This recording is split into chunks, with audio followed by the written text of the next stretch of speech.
kembali lagi di Ngariung Ngobrol Anak Negeri untuk Bandung. Bagi wargi Bandung yang belum menonton Ngariung episode sebelumnya, bisa langsung scroll dulu YouTube channelnya Diskominfo Kota Bandung. Jangan lupa untuk di like, comment, subscribe, dan di-share sebanyak-banyaknya. Tentunya seperti biasa nih, Ngariung selalu menghadirkan narasumber yang akan berbagi informasi mengenai Kota Bandung. Dan Ngariung kali ini kembali lagi ke kewilayahan. Tentunya kita juga akan mengupas tuntas lagi nih mengenai potensi-potensi di kewilayahan, dan kali ini Ngariung berada di Kecamatan Bojong Loa Kidul. Kita akan mengetahui bagaimana potensi yang ada di Bojong Loa Kidul langsung bersama dengan Pak Camat. Langsung saja kita sapa narasumber kita pada hari ini.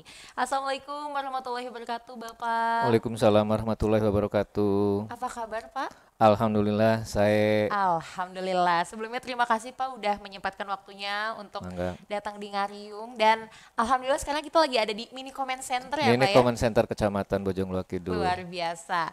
Pak, sebelum kita ngobrol tentang potensi di Bojong Loa Kidul, mungkin boleh sapa-sapa dan juga kenalan dulu nih sama wargi Bandung yang ada di rumah. Mangga Pak. Assalamualaikum warahmatullahi wabarakatuh. Sampurasun. Rampes. Wargi Bandung, perkenalkan nama saya Yudi Hermawan, Camat Bojong Loa Kidul.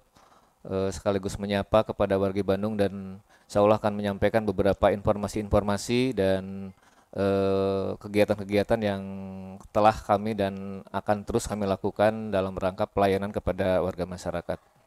Baik, Pak, ini kan yang menonton sekota Bandung gitu ya, dari berbagai macam kewilayahan juga. Mungkin ingin mengetahui juga nih Pak, bagaimana sih kondisi yang ada di Kecamatan Bojong Loa Kidul ini Pak? Mangga. Jadi Kecamatan Bojong Loa Kidul ini adalah salah satu kecamatan di Kota Bandung yang terletak di selatan Kota Bandung ya.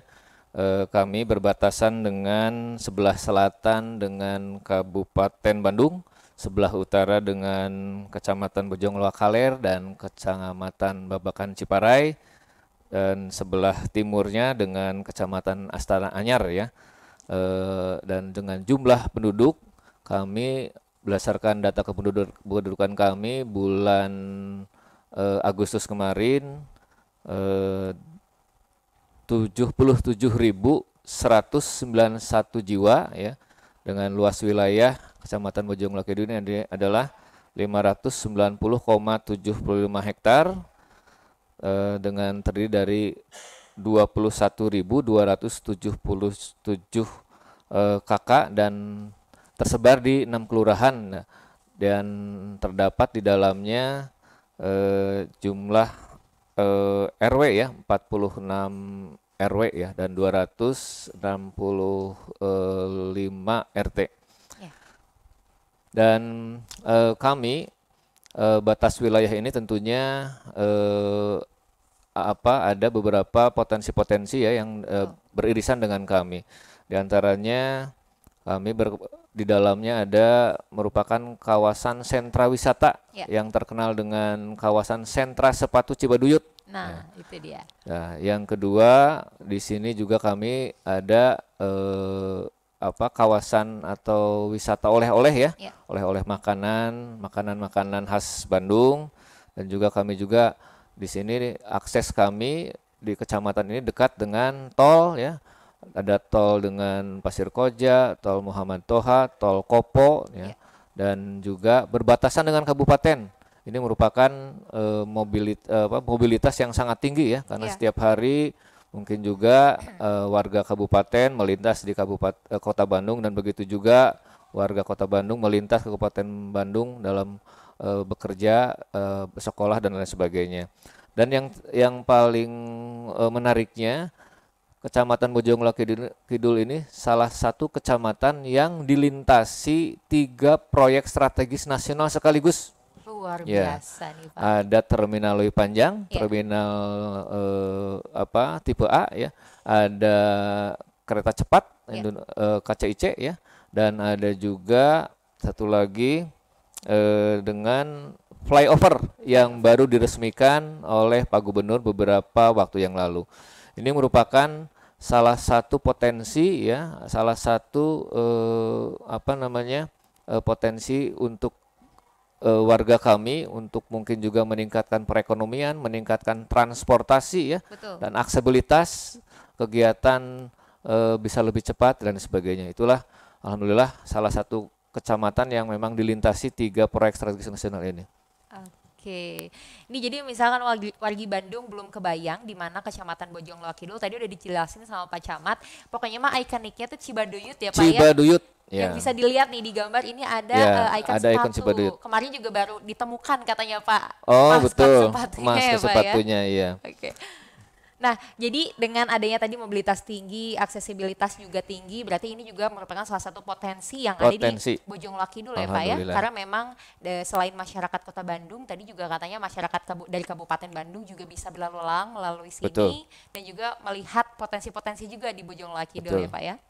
Nah Pak, untuk tadi pendudukannya juga luar biasa banyak sekali nih Pak. Mungkin dari kependudukan yang banyak ini, bagaimana sih Pak implementasi dari program-program yang ada di kecamatan, khususnya program-program prioritas Bapak Wali Kota nih Pak? Ya. Kita lakukan ya tentunya program-program ini disesuaikan dengan program prioritas Wali Kota Bandung Ya, tentunya ya. Alhamdulillah banyak sekali kegiatan-kegiatan yang sudah kita lakukan ya.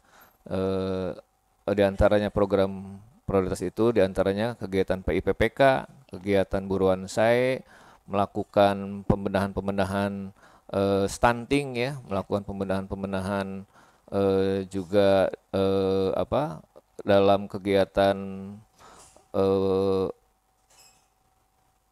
Kang Pisman ya, ya, Kang Pisman kurangi, pisahkan, manfaatkan dan kegiatan lain.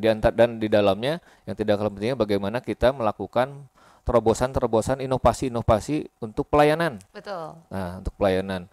Dan dalam beberapa waktu yang lalu kami sudah hadirkan beberapa inovasi-inovasi.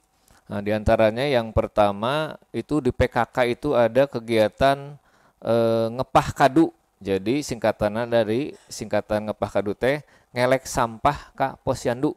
Jadi artinya warga yang akan menimbangkan balitanya ke posyandu, mereka membawa sampah ya Ya, untuk ditimbang dan diberikan infaknya, diniatkan sebagai infak untuk sampah. Intinya ini kan mengurangi sampah. betul. Yang kedua juga ada kaitannya dengan pelayanan aplikasi, diantaranya di Kelurahan Kebonlega ada inovasi cash ya atau Cloud Kebonlega Sejahtera.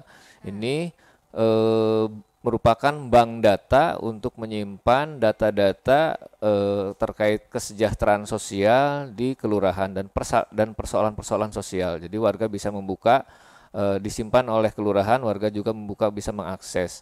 Dan Ya, yang ketiga ada juga aplikasi ngarti ya, ngalayanan warga ti imah narima di imah. Artinya ada aplikasi di Kelurahan Cibaduyut Wetan yang menyiapkan berkas-berkas dari rumah, tidak usah ke kelurahan.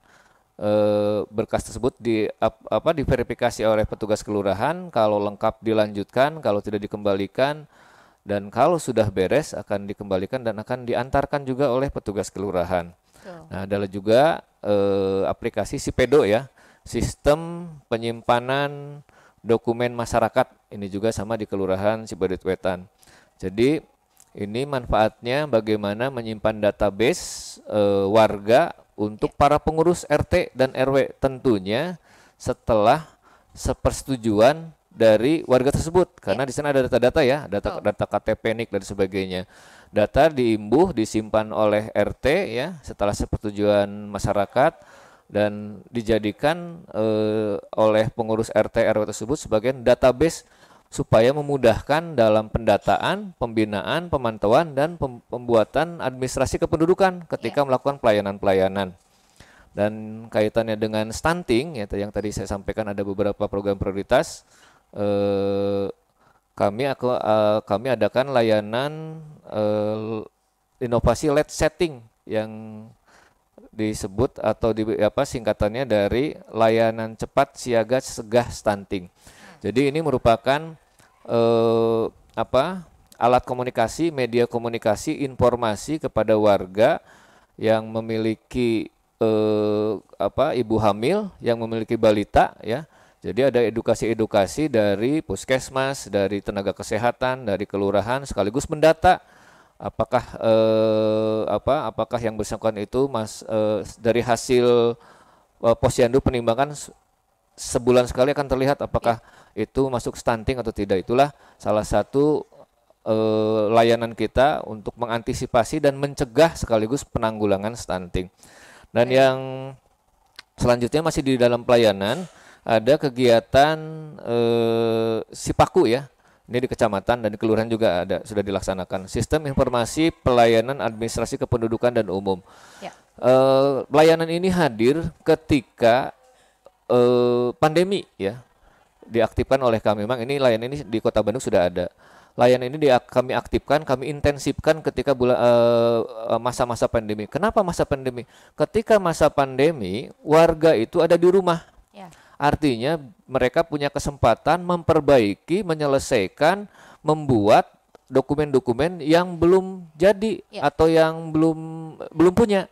Nah, banyak sekali warga yang datang berbondong-bondong ke kecamatan dan kelurahan. Waktu itu sampai kami pernah mendata dalam satu hari di kecamatan tidak kurang 80 sampai 100 orang ada di kecamatan. Kita melihat karena masa pandemi kita kurangi kerumunan orang ya dan lain sebagainya. Kita mencegah penularan COVID-19. Jadi kita lakukan kegiatan aplikasi ini, artinya aplikasi ini dibuat untuk mempermudah dan mempercepat. Lahirlah kegiatan Sipaku ini. Jadi warga tidak usah datang ke kecamatan. Ya. Warga hanya datang ke kelurahan, membuat perlengkapan persyaratannya di sana. Nanti petugas kelurahan yang menyampaikan ke kecamatan. Nah, dari Sipaku ini warga bisa melihat notifikasi. Ya. Apakah berkas saya sudah selesai, sudah lengkap, apakah surat-surat yang diminta sudah selesai. Nanti ada notifikasi melalui SMS. Ya. Nah, SMS ke mereka bisa datang ke kelurahan atau kalau memungkinkan kalau tidak terlalu banyak petugas kelurahan yang akan menyampaikan dokumen-dokumen yang sudah jadi kepada warganya. Nah, yang terakhir masih dalam pelayanan. Karena dalam masa pandemi itu salah satu yang berisiko tinggi dalam penularan dan terutama penyakit COVID ya, pandemi COVID terutama pada masa pandemi, yaitu orang tua kita, lansia. Betul. Nah, maka hadirlah kami membuat inovasi Ikhlas. Ya. Ikhlas itu singkatan dari inovasi khusus lansia. Nah, ada 3 yang kita layani, yang kita lakukan pendekatan layanan. Yang pertama dari sisi pelayanan administrasi kependudukan. Ya. Ya, itu ada Nakula namanya. Nakula itu singkatan dari pelayanan administrasi kependudukan lansia. Jadi kita lakukan pendekatan layanan terutama warga lansia yang memang berisiko terpapar tinggi kena COVID-19. Ya. Kita hadir ke lokasi rumah yang bersangkutan, kita foto barangkali yang membuat KTP terutama, nah yang membuat KK dan sebagainya, kita ambil berkasnya, kita selesaikan di kecamatan. Setelah beres, kita kembalikan berkasnya ke rumah yang bersangkutan. Itulah layanan. Karena filosofi kami bagaimana menghormati dan memuliakan orang tua. Hadirlah inovasi ikhlas ini. Yang kedua dari aspek kesehatannya. Nah, ketika pandemi pun ya kita fasilitasi pelayanan vaksinasi. Ya. Nah, jadi mereka tidak bisa karena keterbatasan gerak dan sebagainya, kita hadirkan vaksinator ke lokasi-lokasi di mana lansia berada. Nah, jadi kita terus lakukan. Dan dari sisi layanan ini ada namanya ambulan untuk lansia. Nah, ambulan untuk lansia ini gratis dilakukan oleh para relawan-relawan. Di dalamnya ada rekan-rekan dari Karang Taruna dan pemuda lainnya. Di sana ada ambulan yang mengantarkan untuk lansia berobat, ya, melakukan pelayanan atau pengobatan rutin ke rumah sakit, bahkan juga kita layani juga untuk pelayanan pemakaman. Ya. Dan transportasi ini adalah gratis. Dan yang ketiga, dalam rangka meningkatkan ketahanan pangannya, kami lakukan ada namanya Selasa ya, Selasa. sembako untuk lansia. Nah, sasarannya adalah lansia-lansia yang kurang mampu, yang secara ekonomi tidak mampu dan tentunya secara ruang gerak juga sangat terbatas. Kita lakukan pemberian sembako langsung ke rumah yang bersangkutan. Dan sasaran kita adalah mereka yang betul-betul tidak mampu dan belum pernah mendapatkan bantuan sama sekali dari pemerintah. Ini adalah program lokal kami untuk melengkapi, menyempurnakan, menambahkan dari program-program nasional. Karena kalau program nasional ada PKH dan BPNT, 3 bulan sekali mereka akan dapat. Nah, ini lansia-lansia ini setelah mendapatkan pemetaan dari rekan-rekan lurah, kita hadir langsung ke lokasi-lokasi dan di kelurahan secara bersama-sama dan di kecamatan bersama-sama kita lakukan layanan ini langsung ke rumah lansia. Tidak kurang sampai saat ini tidak kurang ada sekitar 275 kepala keluarga lansia yang sudah kita santuni, yang sudah kita datangi.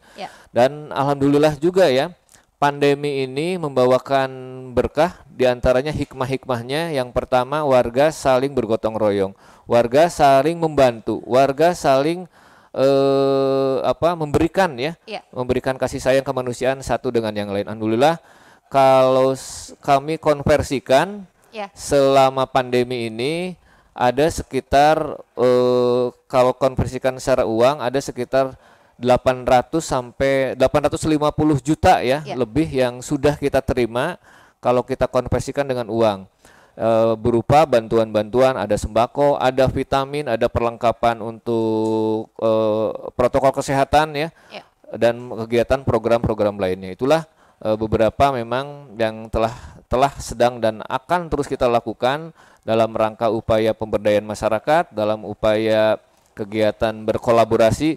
Nah, kami juga dalam melakukan ini pemerintah tidak bisa sendiri. Betul.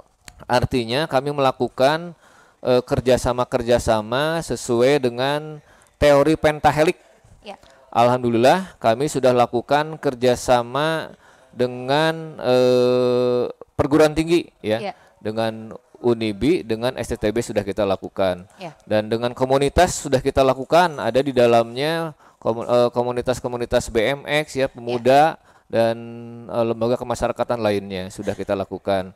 Dan dengan pemerintah terutama bagaimana kita menghadirkan layanan-layanan untuk peningkatan UMKM, untuk peningkatan pembinaan-pembinaan lainnya, dan terutama bagaimana menghadirkan kesejahteraan untuk masyarakat sudah kita lakukan.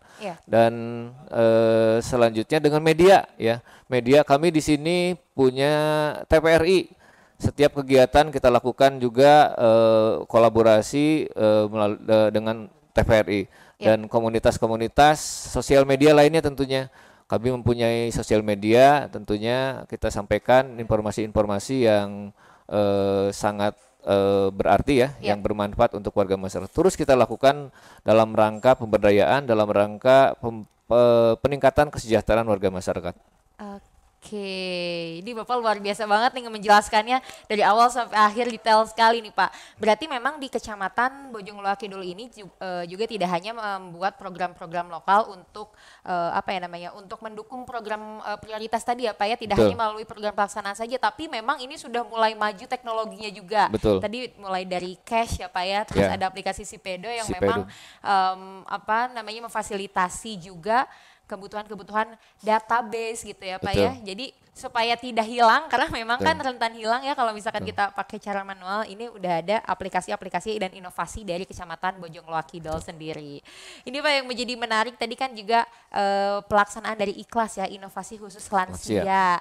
Ini tadi ada juga pemberian sembako kepada lansia, lalu juga ada beberapa hal yang memang secara kependudukan administrasi juga bisa langsung didatangi gitu ya rumah lansianya. Ini karena memang awalnya COVID-19 ya. Dan yang menjadi menarik adalah tadi dari filosofi dari ikhlas tadi adalah bagaimana caranya kita menghormati orang tua ya Pak memuliakan ya, orang tua. memuliakan orang tua melalui layanan-layanan. Luar biasa sekali. Nah, selain dari inovasi tadi ada ikhlas, lalu juga ada beberapa inovasi lainnya yang mendukung program prioritas. Tentunya juga di Kecamatan Bojongloa Kidul ini karena memang tadi identik dengan Cibaduyutnya ya Pak ya. Cibaduyut, sentra sepatu Cibaduyut. Sentra sepatu Cibaduyut. Nah, ini mungkin sebagian wargi Bandung ataupun seluruh wargi Bandung ingin mengetahui nih Pak, bagaimana sih pengembangan UMKM yang ada di Bojongloa Kidul, terutama ini kan kemarin COVID semuanya terimbas, ya termasuk Cibaduyut sendiri juga sentra sepatu. Gimana sih Pak untuk pengembangan UMKM-nya sendiri Pak? Untuk sentra Cibaduyut ini memang punya cerita tersendiri ya. Ya. Ketika ada pembangunan flyover itu pernah viral juga, mereka menanyakan kemana sepatuna gitu. Nah, jadi memang pada waktu itu akan dibangunkan kembali pada waktu itu patung atau patung sentra Cibaduyut itu memang dipindahkan, ya dipindahkan dipelihara ya. Nah setelah itu karena hampir beres kegiatan flyover dipasang kembali. Nah, karena mungkin pemasangannya kurang bagus, kurang representatif ya, kurang berwibawa, kurang gagah lah ya, artinya ditolak oleh warga masyarakat. Tetapi dengan hikmah tersebut ya, kita bisa lakukan kolaborasi-kolaborasi. Nah, pada waktu itu kami menyampaikan informasi ini kepada pemerintah provinsi. Alhamdulillah pemerintah provinsi menyambut baik ya, akan membangun Pak Gubernur secara langsung akan mendesain dan akan membangun secara langsung patung Cibaduyut ini yang memang menjadi ikon ya, ikonnya warga Cibaduyut, bahkan ikon menjadi kota Bandung ya dan sekitarnya. Alhamdulillah Pak Gubernur sudah berjanji akan membangunkan. Nah ini juga para wargi terutama bisa naroskeun kamana sapatuna. Alhamdulillah sepatu yang lama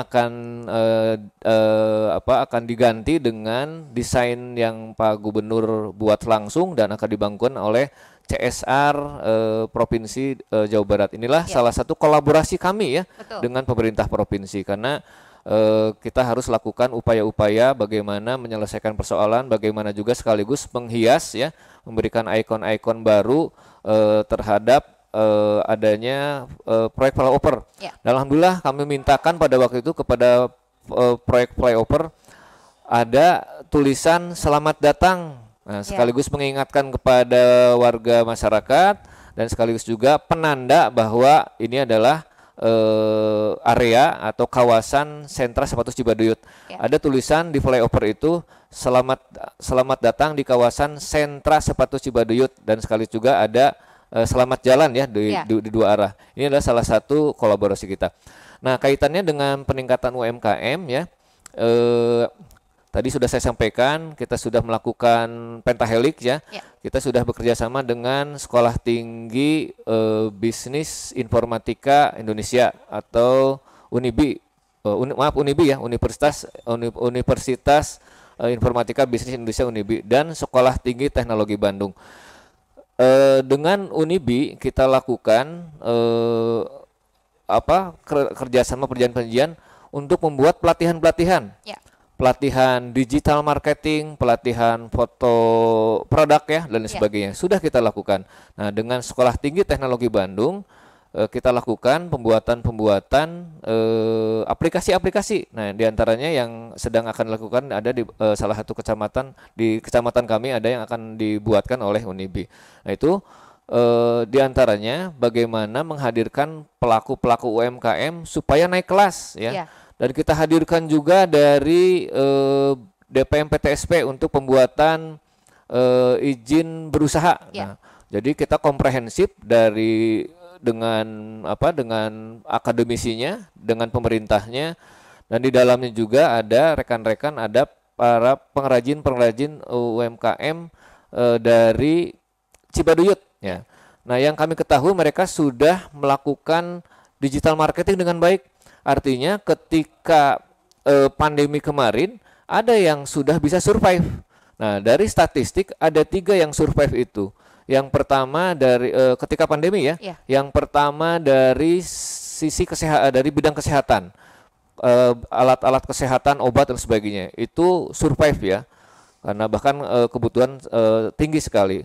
Dan yang kedua UMKM, makanan dan UMKM, karena orang banyak di rumah ya, toko-toko juga sebagian dibatasi, artinya dibutuhkan makanan-makanan UMKM melalui apa? Melalui digital marketing. Itulah yang menjadi menjadi viral, menjadi booming ya.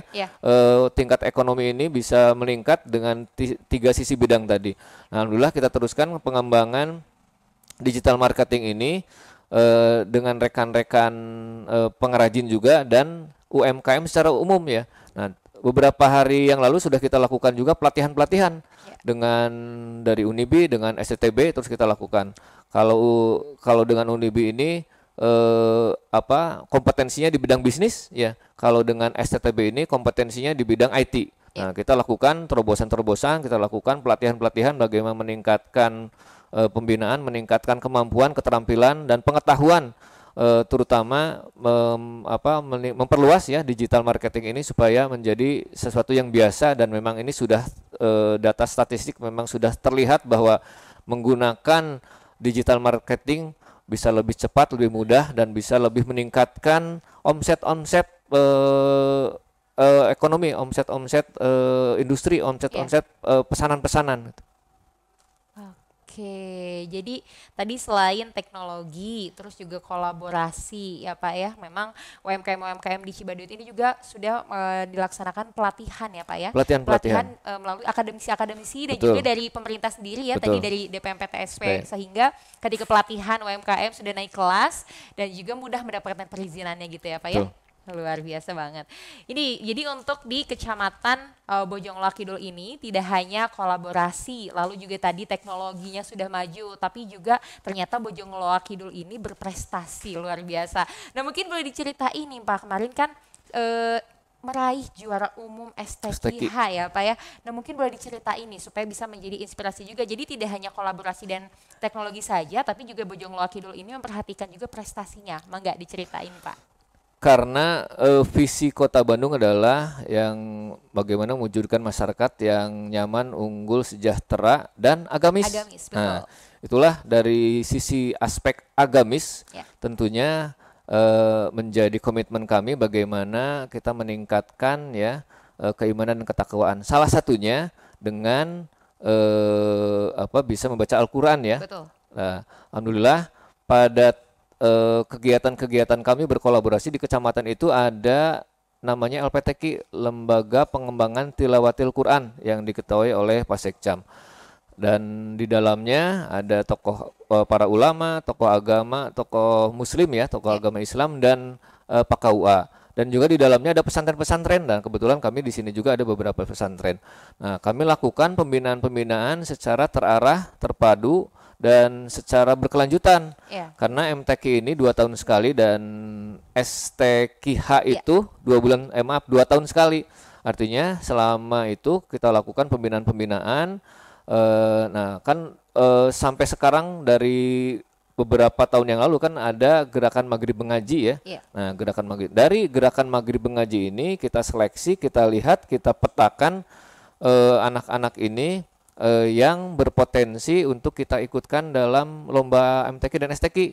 Nah, kita lakukan pembinaan-pembinaan secara terus-menerus ya dengan LPTQ dan dari pesantren-pesantren. Alhamdulillah pada tahun 2019 kami menjuarai juara umum MTQ, dan pada tahun 2021 kami juga menjuarai STQH ya. Dan alhamdulillah pada tahun 2022 pun kami ranking kedua lomba MTQ, tapi tidak juara umum ya. Karena juara umum kecamatan lain. Jadi memang lepas ya. Pada tahun 2002 kemarin kita juara umum juga MTQ-nya. Tapi juara 2 gitulah. Tapi memang yang pialanya yang dapat hanya juara 1. Dan alhamdulillah tahun 2002 kali ini kita merebut kembali juara umum STKH yang ke-38 pada tahun 2022 ini. Inilah salah satu kolaborasi, salah satu kerjasama, salah satu kerja bareng ya Ya. antara pesantren, antara LPTQ dan tokoh-tokoh masyarakat dan terutama para ulama. Oke, jadi STQH ini tuh memang sudah didapatkan lebih dari 1 kali ya Pak ya, dan juga Betul. MTQ juga. Jadi memang ada pembinaan khusus juga ya Pak ya. Pembinaan khusus secara berjenjang dan berkelanjutan ya. Ya, nah khusus untuk yang dijuarai tahun ini nih Pak, yang juara umum STQH ini diikutinya oleh peserta usia berapa sampai dengan berapa Pak? Ini kan ada beberapa kategori, ada usia anak, ada remaja dan dewasa Ya, dan hampir semua kita ikuti ya. ya. Alhamdulillah hasilnya kalau tidak salah ada 13 ya yang menjuara itu dari juara 1 sampai 3. Alhamdulillah karena 13 ini memberikan kontribusi medali-medali, piala-piala. Alhamdulillah secara umum kita bisa memboyong piala juara umum STQH di Kota Bandung. Oh, baik. Jadi untuk tadi kan ada setiap maghrib mengaji ya Pak ya, Betul. lalu juga memang mengimplementasikan program-program agamis di kecamatan. Kalau untuk kejuaraan yang kemarin ini Pak, apakah ada secara khusus pembinaan secara khusus atau memang setiap hari dilakukan Pak? Betul, karena pembinaan ini kan berkelanjutan ya, dua Ya, tahun sekali. Jadi memang kita lakukan secara berkelanjutan ya. ya, Ya memang harus menyesuaikan dengan apa kondisi sekolah mereka kan. Jadi ada yang memang bisa siang atau sore ya, nanti ya. disesuaikan dengan kesempatan mereka punya waktu kapan. Tapi tentunya kegiatan-kegiatan itu terus kita lakukan untuk terus menumbuhkan ya minat baca Qur'annya dan terutama ketika lomba ya Ya. bisa mendapatkan hasil yang terbaik. Oke, luar biasa nih wargi Bandung. Jadi untuk Kecamatan Bojongloa Kidul sendiri tadi memang mengadopsi 3 hal yang bisa didapatkan ya Pak ya. Pertama kolaborasi, karena setiap program yang dibuat oleh kecamatan ataupun pemerintah Kota Bandung tidak akan berjalan Betul. tanpa adanya kolaborasi dengan Kolaborasi, betul. semua pihak ya Pak ya, Berkatnya. terutama oleh masyarakatnya sendiri. Lalu yang kedua juga teknologi. Jadi ini buat milenial khususnya di Kecamatan Bojongloa Kidul ini sudah tidak susah lagi ya Pak ya untuk Betul. mengakses data dan juga mengisi data-data ke administrasian. Dan yang ketiga tadi adalah prestasi. Jadi sambil kita membuat inovasi, ada hasilnya juga yaitu melalui apresiasi yang didapatkan itu melalui Prestasi. prestasi-prestasi. Luar biasa. Ini Pak mungkin sebagai pertanyaan terakhir nih Pak, boleh disampaikan harapan untuk Kota Bandung khususnya untuk Kecamatan Bojongloa Kidul dan juga nanti mungkin ada imbauan untuk masyarakat. Silahkan Pak. Harapan-harapan kami tentunya ya sekaligus kita doakan semuanya mudah-mudahan pandemi ini bisa cepat berlalu ya Ya. dan kita berkehidupan normal dengan adaptasi kebiasaan baru. Tentunya harapan-harapan kita ke depan tentunya kita bisa melakukan kegiatan-kegiatan secara normal ya dengan adaptasi kebiasaan baru ini dan mudah-mudahan kegiatan-kegiatan sudah secara normal bergerak, ekonomi pulih ya, kesehatan juga kita terjaga dan kita lebih bisa meningkatkan kesejahteraan bersama. Baik. Jadi memang harapannya semoga segala sesuatunya berjalan dengan lancar Betul, dan normal kembali ya Pak ya. betul. Amin ya rabbal alamin. Nah wargi Bandung itu tadi perbincangan Teh Adel bersama dengan Pak Camat dari Bojongloa Kidul. Hatur nuhun Pak sebelumnya. Sami-sami. Terima kasih juga penjelasannya. Semoga ini bisa menjadi informasi yang bermanfaat bagi wargi Bandung yang sedang menonton. Nah mungkin sekian Ngariung episode kali ini. Jangan lupa untuk tetap saksikan Ngariung-Ngariung episode selanjutnya. Jangan lupa buat wargi Bandung yang belum menonton dan juga belum subscribe, subscribe sekarang juga. Jangan lupa untuk di like dan komen. Teh Adel pamit undur diri. Sampai jumpa di Ngariung episode selanjutnya.